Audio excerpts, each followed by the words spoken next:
Nearly every camera we buy comes with a kit lens, but do they deserve a place in your kit bag? Are they any good? Let's find out.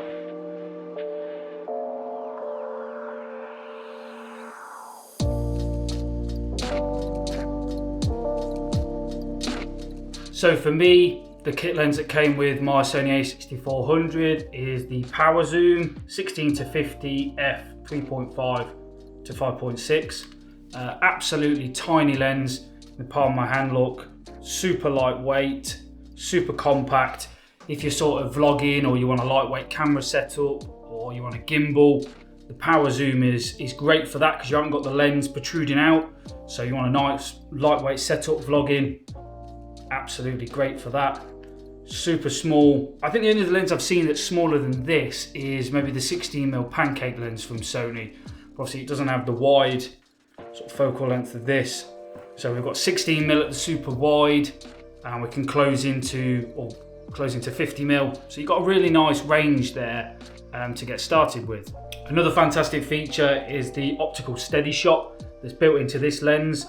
So the A6400 does not have IBIS, no in-body stabilization, but the kit lens can help you out a bit with the OSS. So if you're vlogging, you're walking along, you're moving around, I don't know what I'm doing, this movement's terrible, but this is going to help with those handshakes.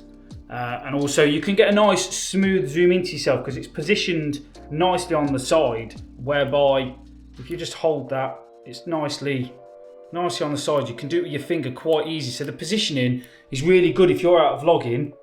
That will zoom into you nicely holding your camera. With a focal distance of 0.25 to 0.3 of a meter, you can get really quite close in on the shots that you're going to take. So that's good. I think, to be honest, 0.25 and the 0.3, they're pretty standard focal lengths, nothing super close for the type of focal range we're looking at. Zoom ring, or the manual focus, feels nice and smooth, no issues with that.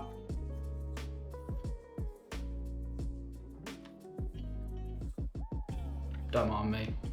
Weighing in at only 116 grams as well. It's definitely the lightest lens that I own, which just helps for your setup. If you've got a microphone, cage, additional mounts, etc., having a light lens is just going to help that load if you're hand holding. If you've got it on a tripod, makes no difference.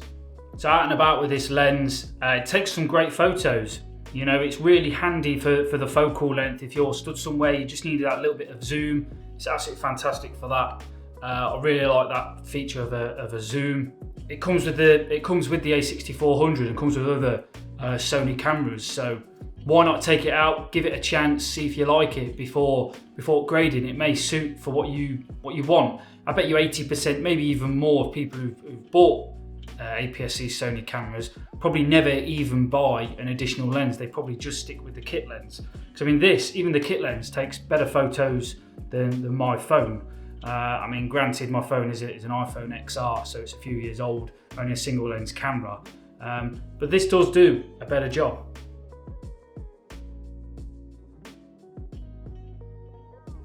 So we don't have a fixed aperture across the focal range. So at 16mm wide open, you'll get f3.5. So you will get some background separation, but it won't be amazing. You won't get them super blurry bokeh shots. You also won't have fantastic low light, but it will get the job done. And then obviously narrow at 50mm, we get f5.6. So again, you'll get some separation, but it's not going to be fantastic. Another thing is that the build quality is a little bit suspect. The manual focus ring moves, and also if you can hear it rattling around inside, which is the first time I've actually ever done that and heard it. So that's not great. Again, the Power Zoom rock up, it's not of the highest quality either.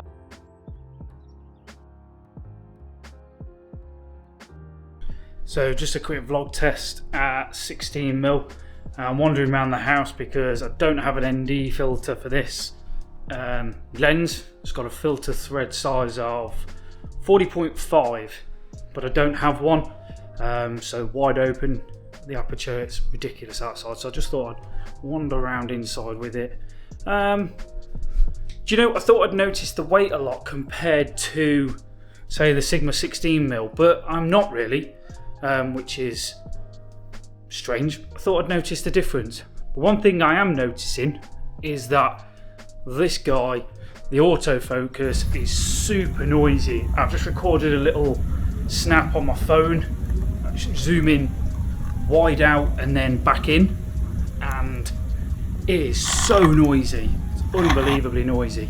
I'm out of breath climbing stairs. That's bad. I've been on my bike this morning though. Just that one there, look, that bike.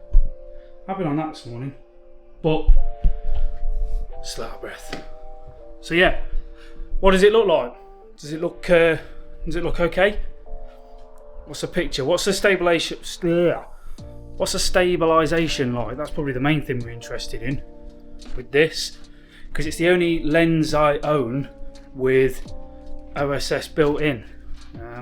Two of the Sigma Trio that I own, well, any of the Sigma lenses, I think for APSC, they don't have steady shot built in. So what's it like? Let me know.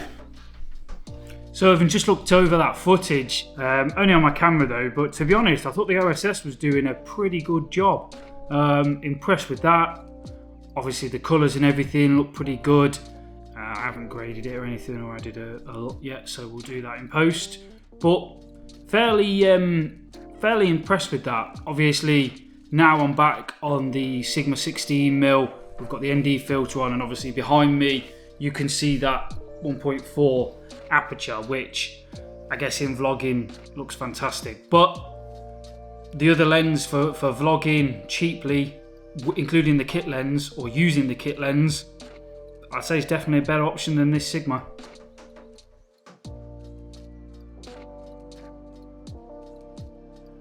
While it does get the job done, it's not the sharpest lens. If we can compare it to anything, say the Sigma 56 that I own, it's not even in the same ballpark, but that's not included with the camera. This guy is. So yeah, I think that about wraps this one up, guys. So please give it a like, please subscribe. Plenty more camera stuff coming.